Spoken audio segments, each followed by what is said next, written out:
মালদ্বীপের দিঘুরা আইল্যান্ডে gas cylinder বিস্ফোরণে নিহত 5 বাংলাদেশি কর্মীর বাড়িতে চলছে শোকের মাতম। স্বজনদের কান্নায় ভারী হয়ে উঠেছে পুরো এলাকা। বৃহস্পতিবার ভোররাতে এই ঘটনা ঘটে। সহকর্মীদের তথ্য ও ছবিতে প্রতিবেদন। লক্ষ্মীপুরের চন্দ্রগঞ্জ এলাকার তাজউদ্দিন সজীবের বাড়িতে বইছে শোকের সুর। কোলে 4 মাসের কন্যা সন্তান নিয়ে নির্বাক স্ত্রী অনন্তী বেগম স্বামীর মৃত্যুর খবর শুনে বারবার জ্ঞান হারাচ্ছেন। বৃদ্ধ মা তাহেরা বেগমের আহাজারিতে ভারী হয়ে উঠেছে চারপাশ। স্বজনরা জানান, সংসারের হাল ধরতে গত 6 মাস আগে মালদ্বীপে যায় সজীব।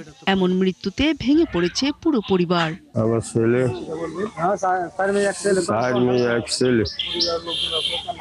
আমার তো সব কিছু শেষ। আশা ভরসা করি বাইরে পাঠাইছে, এখন একটা অগ্নিকাণ্ড ঘটে তার মৃত্যু ঘটন হয়েছে। এখন এটাই আমি সরকারের প্রতি আবেদন জানাচ্ছি, তার পরিবারের দিকে যেন সহযোগিতাতে তাকায়। আমার সাথে হাই কমিশনারের সোহেল পারভেজ ভাইয়ের সাথে কথা হয়েছে। উনি আমাকে আশ্বাস দিছে যে যত দ্রুত পারা যায় উনি আমাদের ভিকটিমের লাশ আমাদের কাছে হস্তান্তর করবে, বাংলাদেশে পাঠাবে। এদিকে পরিবারের একমাত্র উপার্জনক্ষম ব্যক্তিকে হারিয়ে শোক আর অনিশ্চয়তায় দিন কাটছে হবিগঞ্জ জেলার বানিয়াচংয়ের নিহত সদর আলীর স্বজনদের। পরিবারের অভাব মেটাতে 2 বছর আগে নির্মাণ শ্রমিকের কাজ নিয়ে মালদ্বীপে যান মোহাম্মদখালী মহল্লার বাসিন্দা সদর আলী। মৃত্যুর কয়েক ঘন্টা আগেও কথা হয়েছিল স্ত্রী সন্তানদের সাথে।